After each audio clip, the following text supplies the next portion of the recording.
Agora, a passagem mais interessante de todo esse estudo sobre Sócrates, na minha opinião, é o seu método. Isso sim ficou evidenciado tanto pelo próprio Platão, que descreveu Sócrates em atividade, como também, pensando bem, nas obras de Xenofonte, né? Embora mais modestas, elas também indicam que Sócrates atuava mais ou menos como Platão de fato o descreveu. E para começar, é importante perceber, ter isso como muito presente, que tudo que Sócrates fez, né, o seu método, foi pensado para o auxílio da alma individual, da alma do seu interlocutor, do seu discípulo, que quer que seja, enfim, da alma com quem ele está conversando. Ele não pensou em soluções coletivas, como Platão, um pouquinho depois, acabou pensando, né? Para ele, só funcionava ali na conversa tete a tete, na conversa de um para um, ou de um para vários, mas enfim, na conversa presencial dele com pessoas interessadas em ouvi-lo. E eu vou sintetizar o método dele em 3 fases. Você não vai encontrar essas 3 fases nos doutrinadores, mas é uma coleção de pontos que eu fui pegando aqui e ali e me parece conveniente reduzir o método dele para fins didáticos em 3. A imagem que sintetiza o seu método, pode parecer repetitivo, é a imagem da plantação, da semente, do agricultor experiente do Fedro, daquele que lança a semente num solo apropriado. Portanto, ele tem que conhecer a alma daquele com quem ele fala, para saber o modo como lançar e que sementes lançar. É importante também saber a distinção entre o seu método e o método dos sofistas, né? No Fedro ficou claro isso. Os sofistas é aquele cara do diálogo, são aqueles caras do diálogo longo. Fedro chegou ali com um diálogo imenso, com uma conversa imensa, com um discurso imenso de Lísias sobre Eros. Lembram disso, né? Os sofistas eram esses caras que estavam ali para discursos longos que não se preocupavam, portanto, com o andamento da conversa. Não tinha muita conversa, era um discurso persuasivo, ou pretensamente persuasivo. Então percebam que não há ali espaço para conversões à direita e à esquerda, como Sócrates fazia. Embora Sócrates evidentemente tivesse um projeto em cada conversa que ele começava a estabelecer, devia ter ali um mapa na sua cabeça dos caminhos possíveis, dos labirintos possíveis, conforme a reação do interlocutor, ele estava aberto a essa mesma reação. Se o interlocutor respondesse A, B ou C, ele ia para um canto. D, E ou F, ele ia para o outro canto. Então, é o discurso breve de Sócrates, que é esse lançar sementes. Ele está aberto à alma do discípulo. Essa seria assim, diria que seria a essência de seu método, a preocupação com cada indivíduo e, portanto, um método para a condução dessa mesma alma, né? Aquilo que Platão chama de psicagogia no Fedro. Essa concepção também já é um pouco platônica, mas a semente está ali no próprio Sócrates. Então, esse é o pressuposto, né? O seu método começa, a primeira fase, digamos assim, é a fase de limpeza do terreno. É a fase em que ele se coloca ali, um pouco ironicamente, como ignorante no assunto. Ele chega como quem não quer nada, perguntando alguma coisa, estabelecendo algum assunto, e humildemente, alguns dizem que farsescamente, né, se posta como humilde, mas enfim, se coloca como quem não conhece o assunto, quem está interessado na opinião do interlocutor. Para quê? Para incentivar o interlocutor a falar. Então é uma espécie de incentivo aí a que o outro se abra. Ele tenta criar um terreno propício enfim, para o outro falar. Falar, pode conversar, pode se expor, eu estou aqui para te ajudar. E eu mesmo sei muito pouco sobre isso, quem sabe eu aprendo com você, né? Aí está um tanto da ironia socrática. A ironia, esse não saber socrático, é de algum modo genuíno, porque ele é de fato humilde a ponto de saber os pontos em que ele tem certeza e o vasto universo que ele ignora, mas também fica claro nos diálogos que esse não saber, em alguns momentos, é irônico. O interesse supremo que ele tem, pelo que o outro tem a falar, também é, às vezes, irônico. Algumas falas dele com Fedro são, assim, evidentemente irônicas, né? Não, eu prefiro morrer a não ouvir o que você tem a dizer sobre Lísias, né? Enfim, fica evidente que ele está ali no exagero retórico, né? Mas é o momento em que ele prepara o discípulo para falar. O Livio Rossetti, até trouxe um livro para indicar para vocês aqui ao final, ele diz que essa fase seria a fase de formatação do HD, é a fase em que você vai limpar, de fato, o terreno para deixar à vontade o interlocutor. A segunda fase já é a fase em que começa uma certa tensão. É a fase em que ele lança, de fato, a pergunta: o que é a justiça, o que é a virtude, ela pode ser ensinada. E aí o interlocutor ou o discípulo já está mais à vontade e começa a colocar a sua própria opinião. Até que Sócrates vai chegando a um ponto, como o próprio Livio Rossetti diz, de saturação, e é aí que se dividem, que se separam os homens dos meninos. Alguns chegando na chamada aporia, quer dizer, Sócrates coloca o cara num beco sem saída, alguns chegam nesse ponto e apelam, se irritam, porque foram expostos, né, perante um grupo de pessoas, e se irritam e saem xingando Sócrates, ou seja, não avançam para o terceiro estágio. Outros, que estão de boa fé, nós aqui tivemos dois exemplos, o Alcibíades e o Fedro, de boa fé, e ajudou muito também que estavam sozinhos com Sócrates, né? Passar vergonha sozinho é uma coisa, passar vergonha com os amigos é outra coisa diferente, né? É mais fácil você reconhecer a sua ignorância quando está sozinho com o seu professor, né? Aconteceu isso com o Alcibíades, aconteceu isso com o Fedro. Então, nessa fase, se separam esses dois grupos. Aqueles que aceitam passar vergonha, avançam, então, já, digamos, purificados, para a terceira fase. Reconhecida essa ignorância, é engraçado, né? Porque parece que Sócrates transfere para o interlocutor a sua própria condição, né? A sua consciência da ignorância. Na conversa, e algo se transmite de Sócrates para o interlocutor de boa fé. Então, nivelados os dois na mesma página, podem passar então para a terceira fase, que é a fase em que Sócrates coloca em movimento de fato a técnica da maiêutica. Já mencionei ela aqui, ela está exposta ali em linhas gerais no Fedro, no Teeteto. Consiste em Sócrates, através de perguntas, e dando ao interlocutor consciência daquilo que ele já sabe. Essa técnica foi colocada em prática, Platão descreveu isso muito bem no Mênon, em que eles pegam ali um escravo que não tinha muito estudo, não sabia nada de matemática, e consegue, respondendo às perguntas feitas por Sócrates, consegue deduzir um teorema ali. Essa técnica é basicamente saber o que perguntar, saber conduzir, então, uma investigação feita a dois. Não é? Então, essas são as três fases do método socrático. Como eu disse, você não vai encontrar essas três fases em nenhum doutrinador especificamente, mas vai encontrar, sim, claramente definidos os passos de sua técnica, mas aí sob outros pontos de vista, né? Tem um livro, por exemplo, do José Trindade, chamado Para Ler Platão, acho que é Trindade mesmo, né? Em 3 volumes pela Loyola.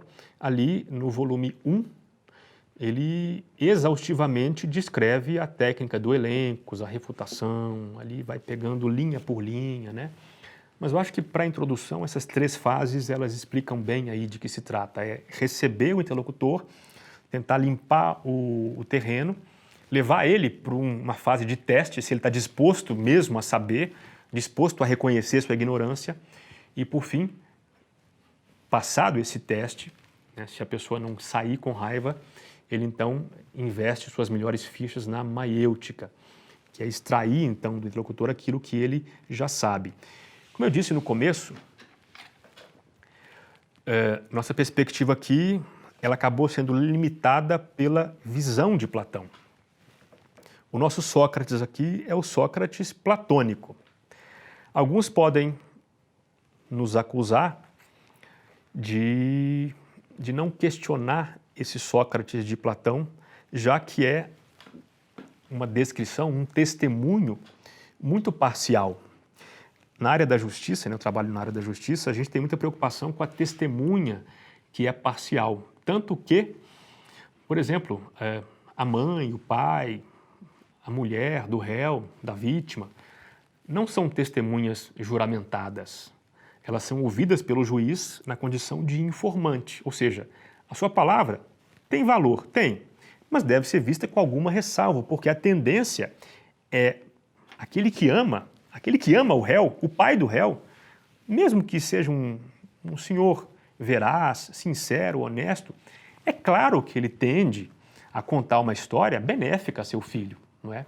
Então podem nos acusar aqui de invocar um Sócrates pelo filtro daquele que mais o valorizou, né? Daquele que gastou boa parte de sua vida a registrar por escrito a sua atividade com o fim de restaurar a sua imagem.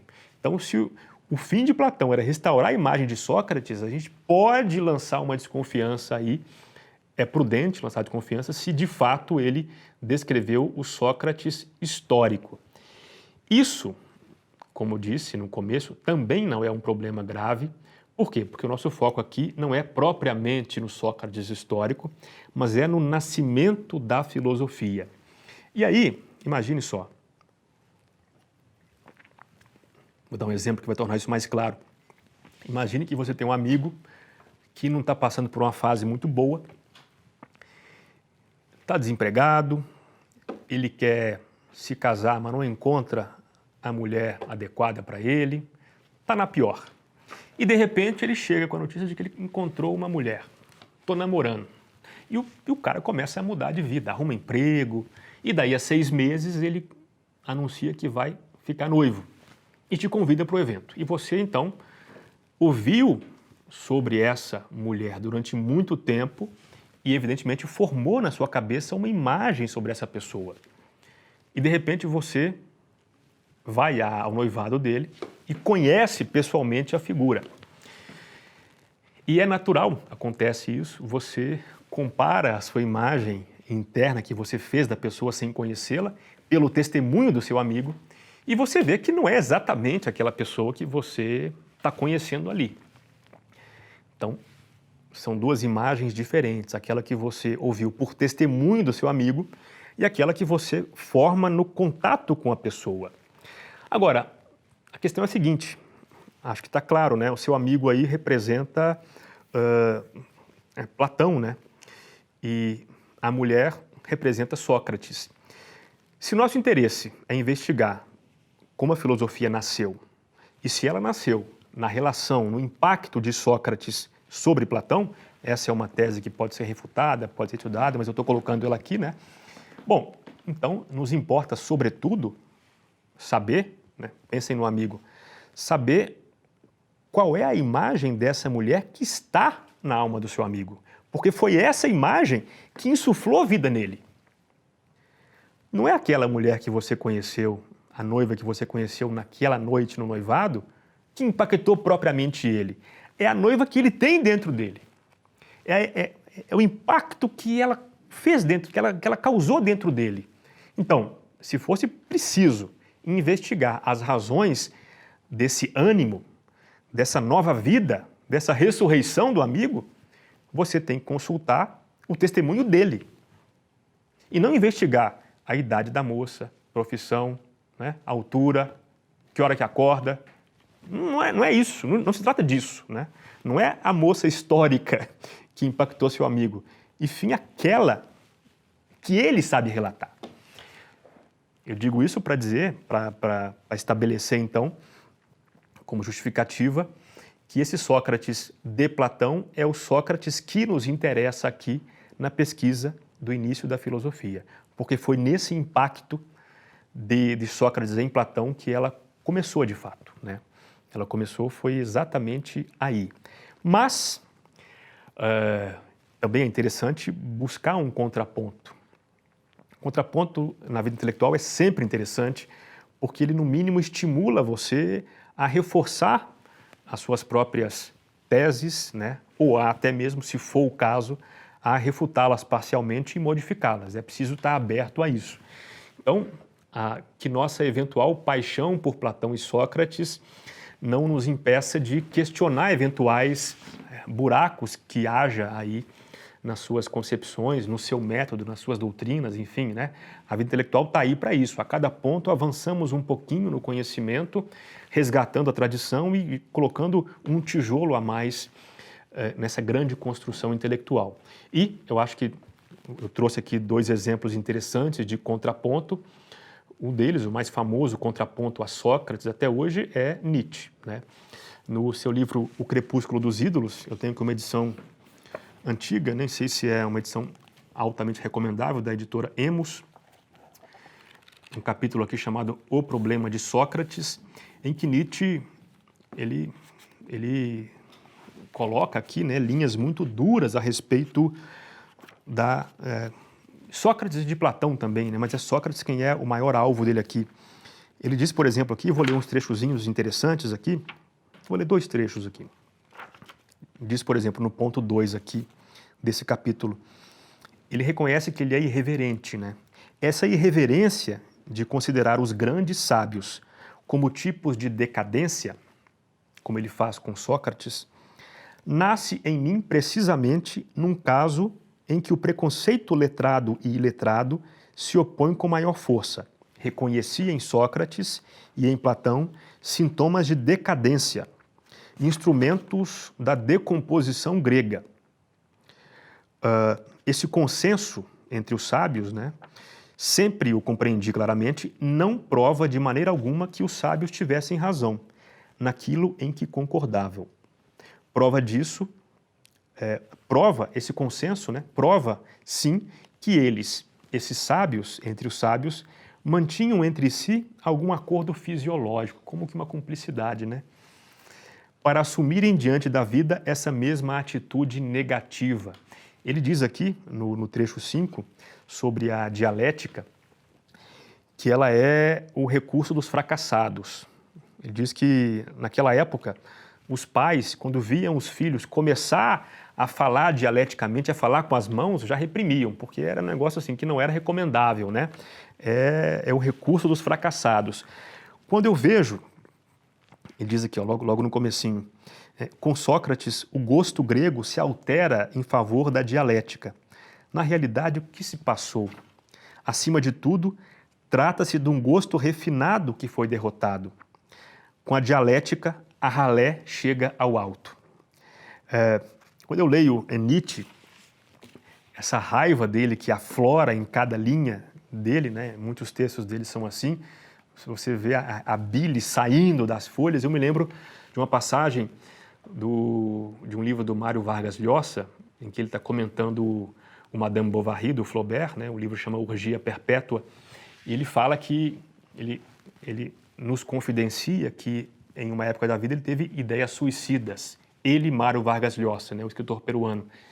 E ele fala que nesses momentos ele recorria a Madame Bovary, a leitura do trecho do suicídio dela. E ele diz que ele, veja, engraçado, né? Ele lia esse trecho do suicídio, do desespero dela, que era análogo, de algum modo, ao seu próprio desespero perante a vida, uma desesperança. E isso, curiosamente, lhe insuflava a vida, né? Isso lhe dava a ele um ânimo. E ele se dissuadia da ideia de se suicidar. E ele até diz, então, que Madame Bovary morria para que eu vivesse. Quando eu leio esses trechos de Nietzsche, raivosos, acontece algo parecido comigo. Eu me alegro, né? Então, ou seja, Nietzsche se enraivece para que eu me alegre, com a vida, para que eu me alegre com os filósofos que ele critica. Tudo bem, a gente pode levar em conta as críticas dele para apurar um pouco nossa percepção de Sócrates, de Platão, mas isso, de algum modo, acaba sendo um alento para mim, né? É curioso como a leitura funciona na nossa alma, assim como o Mário Vargas Llosa se animava com a descrição de um suicídio, eu me pacifico um pouco lendo esses trechos irados de Nietzsche contra Sócrates. Mas, muito bem, e o segundo exemplo, é um exemplo mais contemporâneo nosso, é o próprio Lívio Rossetti, no seu livro O Diálogo Socrático, Livio Rossetti é um estudioso da filosofia antiga,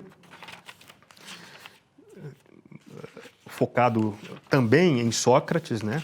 E esse livrinho dele é um livrinho de artigos, e vejam só, no capítulo 6, chamado A Retórica de Sócrates, e no 7, título muito sugestivo, O Lado Inautêntico do Dialogar Platônico, ele não mede esforços para tocar em pontos que usualmente os doutrinadores não tocam. Ou seja, com o respeito que o Nietzsche não tem, ele faz questão de apontar alguns caminhos que nos fazem criticar, de algum modo, esse mito, né? Esse mito que se forma em torno de Platão e do próprio Sócrates. Ele diz, por exemplo, que Sócrates, nunca se fala que Sócrates tem uma retórica, né? Geralmente retórica é coisa de sofista, né? Sócrates é o cara da filosofia, é o cara que está buscando a verdade e tal. Bom, isso é verdade, com certeza é assim também, mas ele fala que Sócrates tinha uma estratégia macro-retórica. E ele diz que o grande efeito, né, dessa macro-retórica, que não consiste em artifíciozinhos retóricos pontuais, ela é macro e, portanto, ela acaba passando imperceptível. O maior efeito dessa retórica, dessa estratégia dele, é você não perceber eventuais maldades que ele vai colocando ao longo do caminho. A gente tem a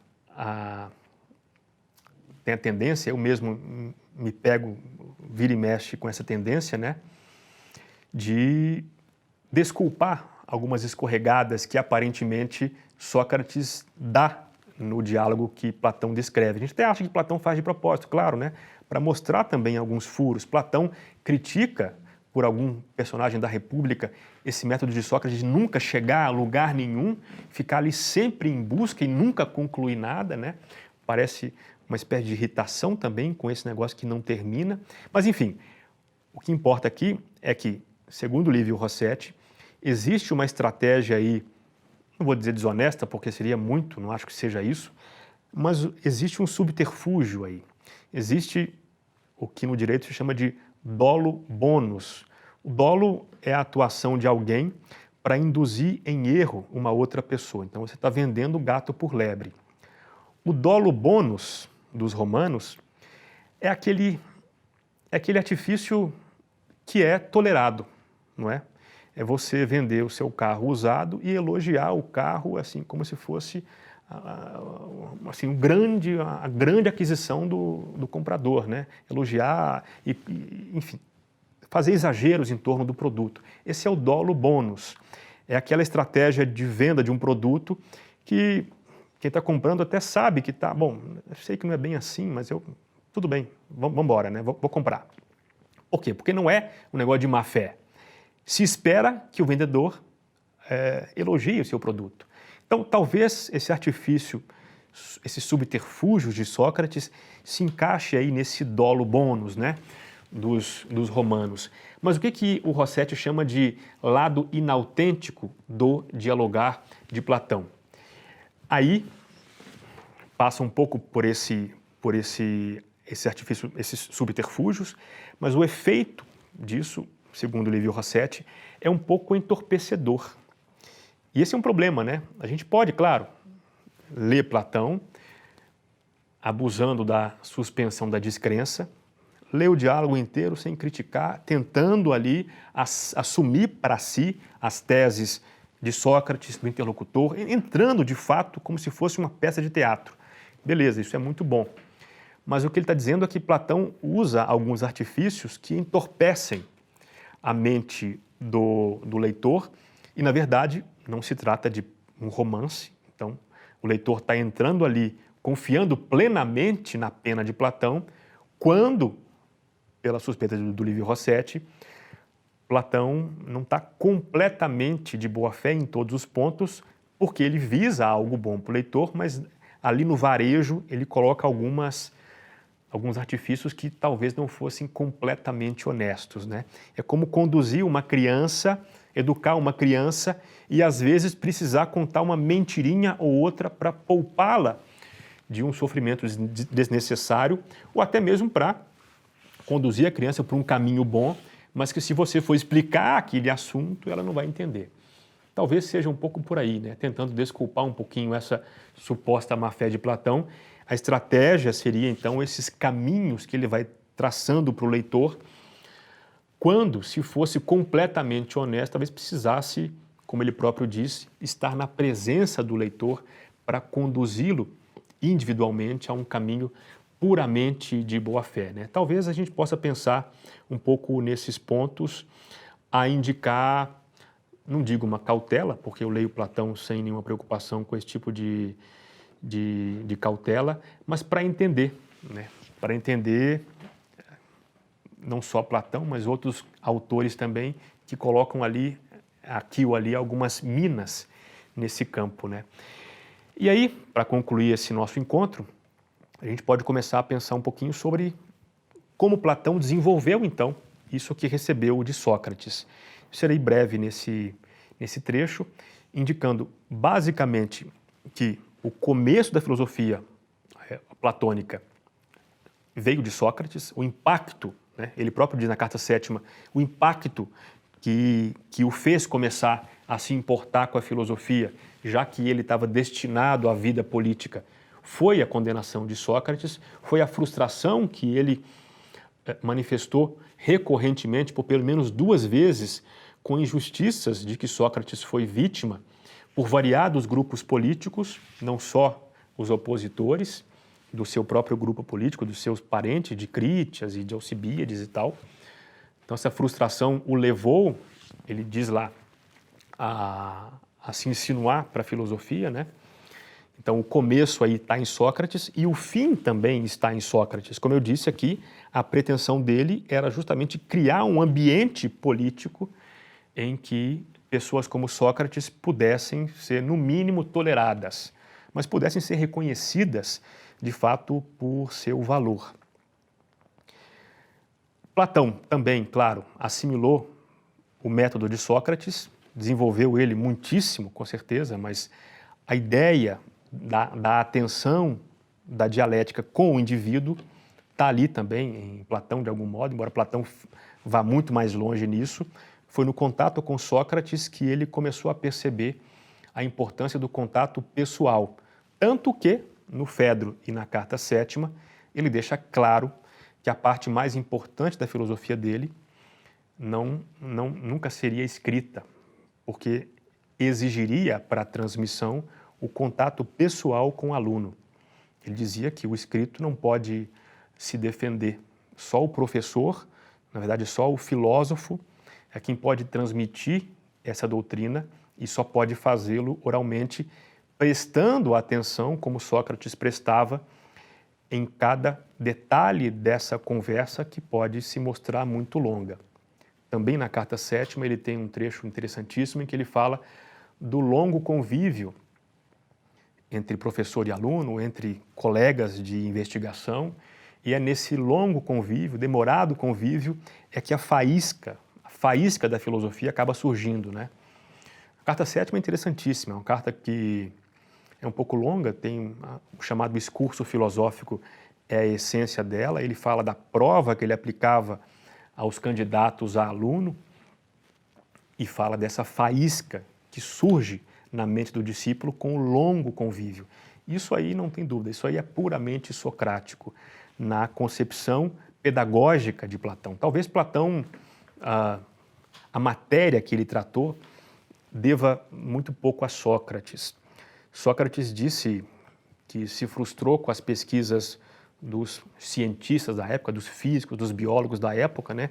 Ele entendeu que aquilo não dava em nada, então ele converteu o seu interesse para o ser humano. Platão acaba resgatando outros assuntos, né? Platão falou de tudo, assim como também Aristóteles falou de tudo que é possível, né? Então, em relação ao tema de interesse, Platão foi muitíssimo mais longe que Sócrates, mas a concepção pedagógica de Platão é basicamente socrática. Disso não há qualquer dúvida. E aí, o que você pode tirar, né, desses estudos que fizemos aqui? Bom, eu não sou daquele professor que fica sugerindo que o aluno deva fazer isso ou aquilo, até porque isso pode limitar muito os seus estudos, né? Uma sugestão mal dada, e até porque eu não conheço você pessoalmente, não sei qual que é a sua demanda. A gente pode conversar eventualmente sobre isso pessoalmente e talvez alguma sugestão que eu dê consiga se encaixar melhor no seu caso. Mas a sugestão que fica, né, genérica desses encontros que eu daria a você é você se centrar um pouco na ideia do Eric Voegelin, dessa ordem da sabedoria.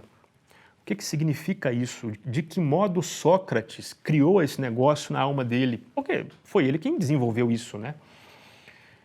Ele não tirou isso, ele não aprendeu isso com ninguém. Ele foi aluno de algumas pessoas, mas essas pessoas não o ensinaram propriamente isso. Não há nenhum registro em relação a isso. E isso, de fato, ele acabou concebendo por si só.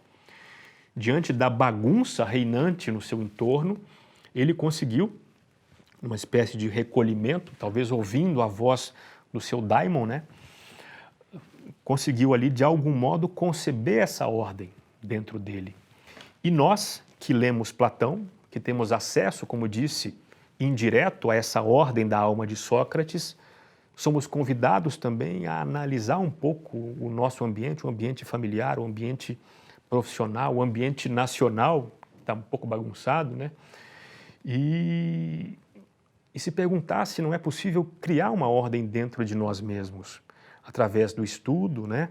Através da busca por certezas mais fundamentadas, né? Parar de dar opinião sem fundamento por aí e começar a estudar um pouquinho e adquirir algumas certezas possíveis sobre as coisas. E, sobretudo, ter a humildade de reconhecer nossa ignorância em muitos assuntos. E isso é essencial para começar a criar essa ordem interna. Talvez passando pelos 3 estágios do método socrático, primeiro tomando um pouco intimidade com esses assuntos, né? Ou seja, limpando um pouco esse terreno aí, entrando naqueles temas que mais lhe interessam. Platão pode ajudar bastante a você nisso, ou você pode avançar para outros assuntos, sei lá, para psicologia, para história. O que importa aqui, seguindo esse método, é você limpar um pouco o terreno das opiniões, avançar um pouco para o segundo estágio da pesquisa, reconhecer onde você ignora e algumas poucas certezas que você vai arrecadando ao longo da sua pesquisa. E, por fim, buscar, se for o seu interesse, no terceiro estágio, um professor, buscar cursos, enfim, buscar contato com pessoas com quem você possa exercer essa atividade de diálogo, de conversa, porque é só aí, como ficou claro aqui para Platão, é que é possível a filosofia. Só aí que é possível o aprendizado genuíno. Enquanto você está estudando sozinho, muito bem, você pode ser um gênio e pode aprender tudo sozinho e ser um sábio consumado sozinho. Mas as pessoas geralmente não são assim. A gente precisa colocar aquilo que nós aprendemos sob teste. E, além disso, nós aprendemos muito também com as conversas. Então, também questionar um pouco o alto valor que se dá só aos livros, nos estudos, e começar a perceber que existe um ciclo maior dos quais o livro faz parte. Então, acho que é suficiente. Um abraço e até a próxima.